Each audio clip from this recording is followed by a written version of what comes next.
শিষ্যই প্ৰথমতে কাক সেৱা কৰিব? একেলগে থিয় হ'ল, গুৰু আহি থিয় হ'ল, কাষতে ভগৱানো থিয় হৈছে। হৰিষে কেৱলে সঁচা মাত্ৰ, ৰাম ৰাম ৰাম ৰাম ৰাম, তান্ত বিনে মিছা যত দে শাসুনা মানে। তৃতীয় স্কন্ধৰ সৃষ্টি বৰ্ণনৰ প্ৰাৰম্ভণিৰ যি মংগলাচৰণ আজি ইয়াত আৰম্ভ হৈছে, প্ৰাৰম্ভণি শ্লোকতে কেইটামান বিশেষ কথা ইয়াত উল্লেখ কৰিছে, যিকেইটা কথাই সমগ্ৰ ভাগৱত শাস্ত্ৰক প্ৰতিনিধিত্ব কৰিছে। মন কৰিবলগীয়া যে কৈছে যে হে সামাজিক জন, আপোনালোকে ভাগৱত কথা শুনক, মনুষ্য জন্ম বৃথা নকৰিব। এক প্ৰকাৰ ক'বলৈ গ'লে ই এক মনুষ্য জগতৰ কাৰণে ভাগৱত শাস্ত্ৰৰ বিশেষ প্ৰেৰণাদায়ক মানে বক্তব্য। শাস্ত্ৰত কৈছে যে দুৰ্লভম মনুষ্য দেহ, মনুষ্য শৰীৰটো অত্যন্ত দুৰ্লভ, আৰু তাতকেও দুৰ্লভ বুলি কৈছে সাধু সংগ, সৎসংগ। পৃথিৱীত এনে অনেক মনুষ্য আছে যিসকলে ভগৱন্তৰ পৰম কৃপাত মনুষ্য জন্ম লাভ কৰে সঁচা, কিন্তু সৎসংগৰ অবিহনে তেওঁলোকে মনুষ্য জীৱন সমাপ্তি কৰে। যদি মনুষ্য জন্ম প্ৰাপ্তিৰ পিছতো যদি তেওঁ সাধুসংগ গ্ৰহণ নকৰে, তেতিয়াহ'লে সেই মনুষ্য জন্মৰ কোনো মূল্যই নাথাকে। সেইকাৰণে ভাগৱত শাস্ত্ৰই অত্যন্ত সাৱধানেৰে আপোনাক সকলোকে নিবেদন কৰিছে যে মনুষ্য জন্মটোক যাতে বৃথা নকৰে, সেইকাৰণে ভাগৱত শাস্ত্ৰ আপোনালোকে শ্ৰৱণ কৰক। কেলে যে ভাগৱত শাস্ত্ৰ শ্ৰৱণে মনুষ্য জীৱনক সাৰ্থক কৰিব। ইয়াৰ পিছৰ পদতে কৈছে যে পুৰাণৰ সূৰ্যৰিত মহাভাগৱত বেশ মহাঋষি আৰু কহিছা মহত্ব। ভাগৱত শাস্ত্ৰক পুৰাণসমূহৰ সূৰ্য শাস্ত্ৰ বুলি বৰ্ণন কৰিছে। প্ৰভুসকল, আপোনালোকে মন কৰিছে, মই যেতিয়া কালি নিশা আহি ইয়াতে সোমাইছিলো, তেতিয়া মই ইয়াতে জ্বলি থকা লাইট কেইটাৰ যিমান বাহাদুৰি দেখিছিলো, এতিয়া কিন্তু ইমান বাহাদুৰি এইকেইটাৰ নাই। কেলে নাই? এতিয়া এওঁলোকৰ দেউতা ওলাইছে, আকাশত সূৰ্য বিদ্যমান হৈ আছে, সেইকাৰণে ইহঁতৰ বাহাদুৰিটো নাইকিয়া হৈ গৈছে। সূৰ্য অস্তাচলত যোৱাৰ পিছত এওঁলোকৰ আকৌ আগৰ নিচিনাকে ক্ষমতা হ'ব। মূল কথা হৈছে এনেকুৱা, আজি অকণ বতৰটো মেঘাচ্ছন্ন, সেইকাৰণে সূৰ্যক মানুহে দৰ্শন কৰা নাই, কিন্তু তাৰ প্ৰভাৱৰ পৰা কিন্তু কোনো তাক দৃষ্টিগোচৰ নোহোৱা বুলি ক'ব নোৱাৰে। অৰ্থাৎ সূৰ্য ওলাল নে নাই, সূৰ্য উদিত হ'ল নে নাই, এই কথাটো চাবলৈ কোনোবাই যদি টৰ্চ মাৰি চায়, তাহলে এইটো কেনে কথা হ'ব বাৰু? বোলে টৰ্চটো আনচোন, সূৰ্যটো ওলাইছে নে মাৰি পেলাই চাওঁ। টৰ্চ মাৰি সূৰ্য চাব নোৱাৰে। কেলে? সূৰ্য যে প্ৰকাশিত হৈছে তেওঁ স্বয়ং প্ৰমাণিত, তেওঁ যে উদিত হৈ আছে সেইটো তেওঁৰ কাৰ্যৰ দ্বাৰা প্ৰমাণিত কৰিছে। সমস্ত পুৰাণাদি শাস্ত্ৰসমূহৰ ভিতৰত ভাগৱত যে সূৰ্য শাস্ত্ৰ, ইয়াৰ কাৰণে ভাগৱত সূৰ্য শাস্ত্ৰ বুলি তাক প্ৰমাণিত কৰিবৰ কাৰণে কোনো অন্য শাস্ত্ৰৰ প্ৰয়োজনেই নাই। কিম প্ৰমাণমিতি চেত তত্ৰাহমেব প্ৰমাণমিত্যহা নিগমবিদঃ। কি এনে প্ৰমাণ প্ৰয়োজন আছে? ভাগৱত শাস্ত্ৰৰ বাণী বেদবাণীৰ নিচিনাকে স্বয়ং সিদ্ধ আৰু প্ৰমাণিত। ভাগৱত শাস্ত্ৰৰ বাক্যক প্ৰমাণিত কৰিবৰ কাৰণে কোনো অন্য শাস্ত্ৰৰ প্ৰমাণৰ যুক্তি অনাৰ ইয়াত প্ৰয়োজনেই নাই। ভাগৱত শাস্ত্ৰৰ প্ৰতিটো বাণী স্বয়ং প্ৰমাণিত। ইয়াৰ মহত্ব ভগৱান বেদব্যাসে কেনেকে প্ৰমাণিত কৰিছে, কেনেকে ইয়াৰ মহত্ব বখানিছে, ইয়াত কৈছে যে ব্যাস মহাঋষিয়ে ইয়াৰ মহত্ব প্ৰকাশ কৰিছে। কেনেকে মহত্ব প্ৰকাশ কৰিছে? প্ৰথম স্কন্ধৰ পৰা দ্বাদশ পৰ্যন্তে ভগৱান বেদব্যাসে ভাগৱত শাস্ত্ৰৰ মহত্ব প্ৰকাশ কৰিছে আৰু তেওঁ কৈছে যে মই ইয়াৰ পিছৰ পদত উল্লেখ কৰিছে যে মই দেৱৰ্ষি নাৰদৰ প্ৰসাদত এই তত্ত্ব মোৰ প্ৰাপ্তি হৈছে। মোৰ পৰা সুখদেৱে এই কথা প্ৰাপ্তি কৰিছে। সুখদেৱে পৰীক্ষিতক কৈছে আৰু সেই অজুহাতেৰে সমস্ত পৃথিৱীত ভাগৱত শাস্ত্ৰ প্ৰকাশিত হৈছে। প্ৰভুসকল, বেদব্যাসে যেতিয়া ভাগৱতৰ শাস্ত্ৰ ৰচনা কৰিবলৈ গৈ প্ৰথম যি 3টা শ্লোক বৰ্ণন কৰিছে, প্ৰথম 3 ভাগ পদ ভাগৱতৰ প্ৰত্যেক ভাগৱতৰ আৰম্ভণিতে উল্লেখ কৰে। কি কৈছে? জন্মাদি ঐশ্বয়তয়াত অৰ্থেষু অভিজ্ঞস্বৰাত তেনে ব্ৰহ্ম হৃদাদি কবয়ে মুহ্যন্তি যত সূৰয় তেজ বাৰে মৃদম যথা বিনিময়ে যত্ৰ ত্ৰিস্বৰ্গধাম্নঃ সেন সদা নিৰস্তকুহং সত্যম পৰম ধীমহি। সত্যম পৰম ধীমহি ইচ্ছা কৰিলে ভগৱান বেদব্যাসে প্ৰাৰম্ভণি শ্লোকটোত এনেকে লিখিব পাৰিলেহেঁতেন। মাধুৰ্য সংস্কৃতৰ অধ্যয়ন কৰিছে, তেওঁ কব যে কৃষ্ণম পৰম ধীমহি লিখিব পাৰিলেহেঁতেন, ব্যাকৰণিকভাৱেতো কোনো ভুল নাই। ৰামম পৰম ধীমহি লিখিব পাৰিলেহেঁতেন, অসুবিধা নাই। কিন্তু লিখিলে কি বুলি? সত্যম পৰম ধীমহি, সত্যই পৰম ধ্যানৰ বস্তু। আপোনালোকে সত্যক ধ্যান কৰক। আপোনালোকে যাক পৰম সত্য বুলি ভাবে সেই সত্যক ধ্যান কৰক। তাহলে সেই সত্য কি? প্ৰভুসকল, বেদব্যাস অত্যন্ত সচেষ্টতাৰে এই কাম কৰিছে। তেওঁ অত্যন্ত নিখুঁত পৰিকল্পনাৰে মই মোৰ হৃদয়ত, মই মোৰ মস্তিষ্কত মই যি বস্তু পৰম সত্য বুলি মানি লম, সেই সত্যক আধাৰ হিচাপে লৈ মই মোৰ ধ্যানৰ মূল হিচাপে মই গ্ৰহণ কৰিম। তাৰ কাৰণে মোক প্ৰয়োজন হ'ব গুৰুৰ।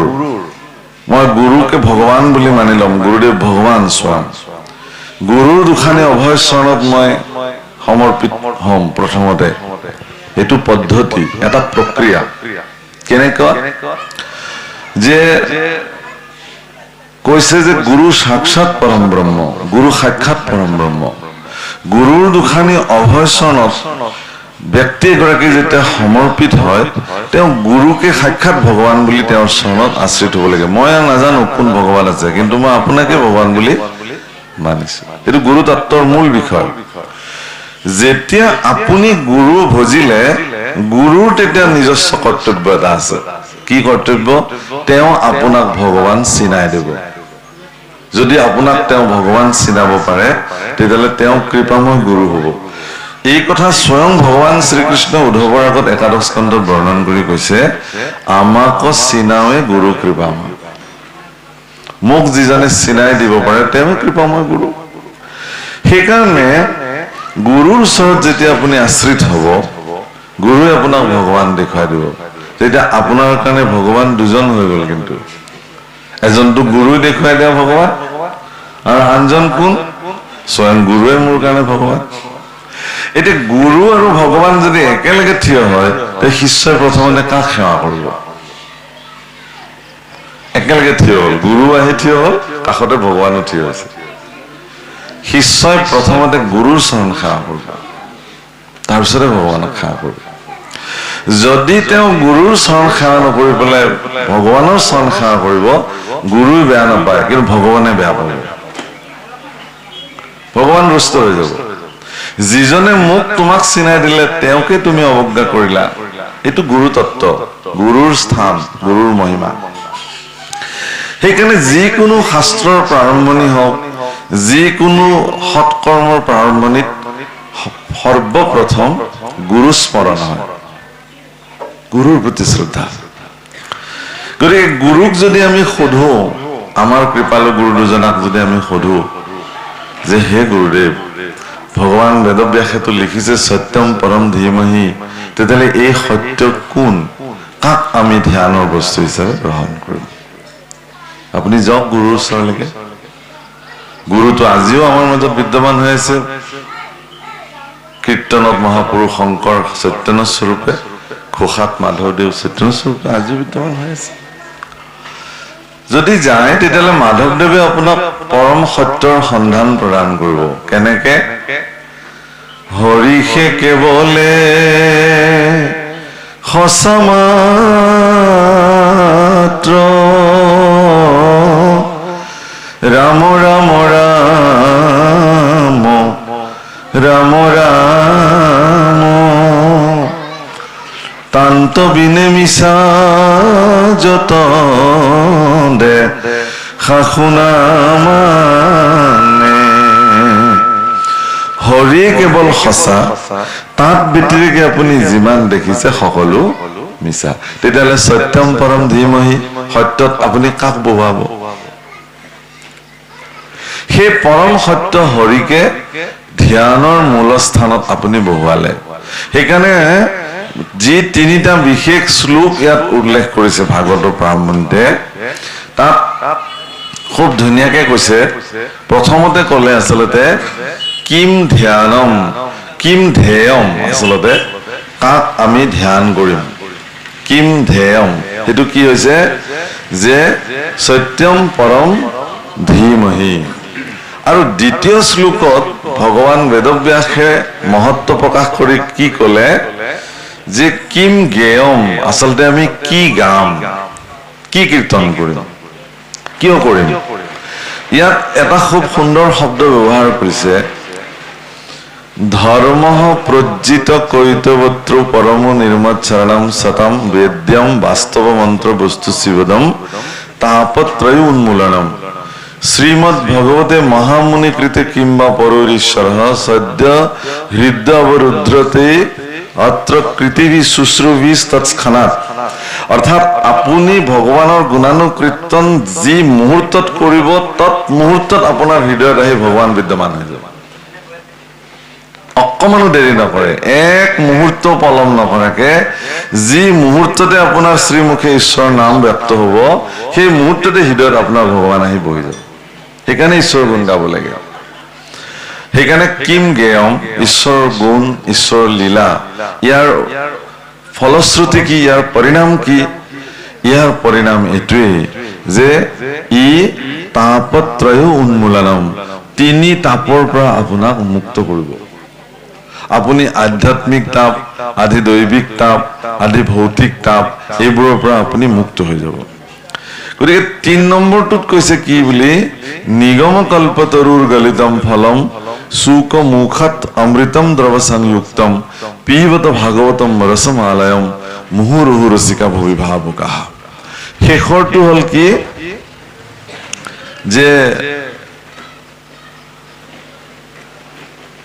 সমস্ত নিগমৰ কল্পতৰু সদৃশ শ্ৰীমদ ভাগৱত শুক মুখৰ দ্বাৰা যেতিয়া নিঃসৃত হৈছিল, শুক মুখৰ অমৃত সংযুক্ত হোৱাৰ পিছত এই ভাগৱত পৰম অমৃত ৰসলৈকে ৰূপান্তৰ হৈ গ'ল। এতিয়া ৰসত চতুৰ লোকসকলে মুহুৰুহু ৰসিকা, বাৰে বাৰে বাৰে বাৰে ৰসিকসকলে ইয়াক পান কৰে। এইকাৰণে যে ইয়াতকে আৰু শ্ৰেষ্ঠ বেলেগ অমৃত আৰু পৃথিৱীত নাই। গতিকে ভাগৱত শাস্ত্ৰত ভগৱান বেদব্যাসে ইয়াৰ মহত্ব প্ৰকাশ কৰিবলৈ যাওঁতে প্ৰত্যেকটো অধ্যায়, প্ৰত্যেকটো স্কন্ধ, প্ৰত্যেকটো তেওঁৰ আখ্যান উপাখ্যানৰ মাধ্যমেৰে কেৱল আৰু কেৱল ভগৱন্ত পুৰুষৰ গুণ লীলাসমূহ নিষ্কপটভাৱে বৰ্ণন কৰিছে। যি চৰিত্ৰ সুধা সিন্ধুত আপুনি মই শ্ৰৱণ কীৰ্তন কৰি তাত নিত্য স্নান পান অৱগাহন যদি কৰোঁ, তেতিয়াহ'লে 4 পুৰুষাৰ্থক তৃণ সমগণ্য কৰিব পাৰিব, আপোনাৰ জীৱনৰ সমস্ত পুৰুষাৰ্থ সাধন হৈ যাব। আৰু সেইকাৰণে ইয়াত কৈছে যে এই তত্ত্ব মই নাৰদৰ প্ৰসাদত গম পালো, আৰু ভগৱান বেদব্যাসে কথা কৈছে। আৰু মুতহন্তে মহামুনি সুকে জানিলন্ত বিদুৰে ইহাক জানন্ত কি নাজানন্ত। বহুতে ভাবে যে এই কথাটো আকৌ ইয়াত কিয় সংযুক্ত হ'ল, বিদুৰে বা ইয়াক জানে নে নাজানে, এই কথা কেনেকে আহিলে ইয়াত। প্ৰভুসকল, আপোনালোকে জানে যে দাপৰ যুগত যি 3 গৰাকী ভক্ত আছিলে ভগৱানৰ, বাকি 6 গৰাকী ভক্ত 3 গৰাকীটো ত্ৰেতাৰ যুগত কোন কোন আছিলে? জাম্বৱন্ত, বিভীষণ আৰু হনুমন্ত, আৰু বাকি 3 গৰাকী দাপৰ যুগৰ উদ্ধৱ, মৈত্ৰেয় আৰু বিদুৰ। ভগৱান শ্ৰীকৃষ্ণই যেতিয়া নিজ মুখে ভাগৱত তত্ত্ব প্ৰদান কৰিছিল উদ্ধৱক, কেতিয়া? যেতিয়া বৈকুণ্ঠ প্ৰয়াণৰ সময়ত উদ্ধৱক সমস্ত ভাগৱত তত্ত্ব ক'লে।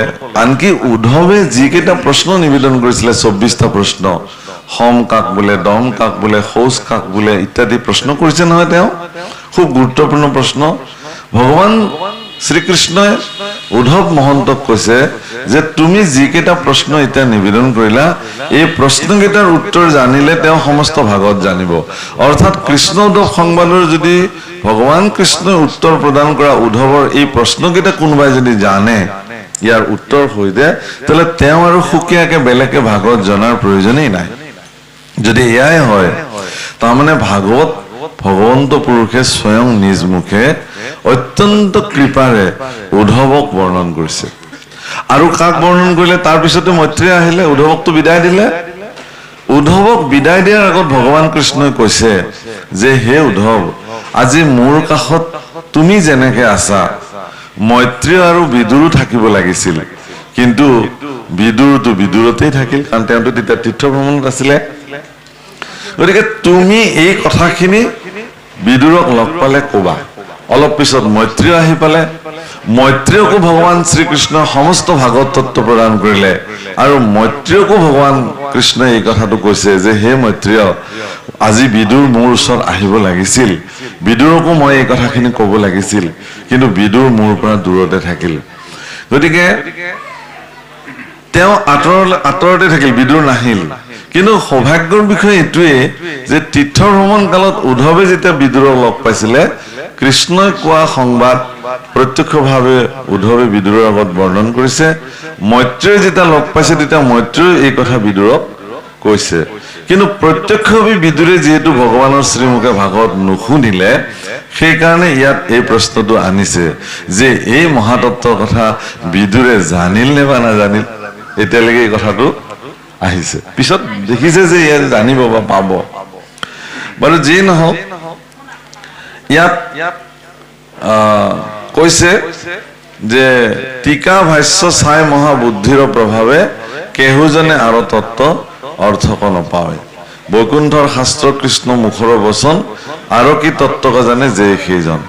কোনো টিকা ভাষ্য, কোনো ৰেফাৰেন্স, কোনো নোটছ কিবা কিবি চাই ভাগৱতৰ ব্যাখ্যা কৰাটো সম্ভৱ নহয়। ভাগৱতক তেনেকে কোনো ব্যাখ্যা কৰিব আজিলৈকে পৰা নাই। তেতিয়াহ'লে ভাগৱত কেনেকে ব্যাখ্যা কৰিব?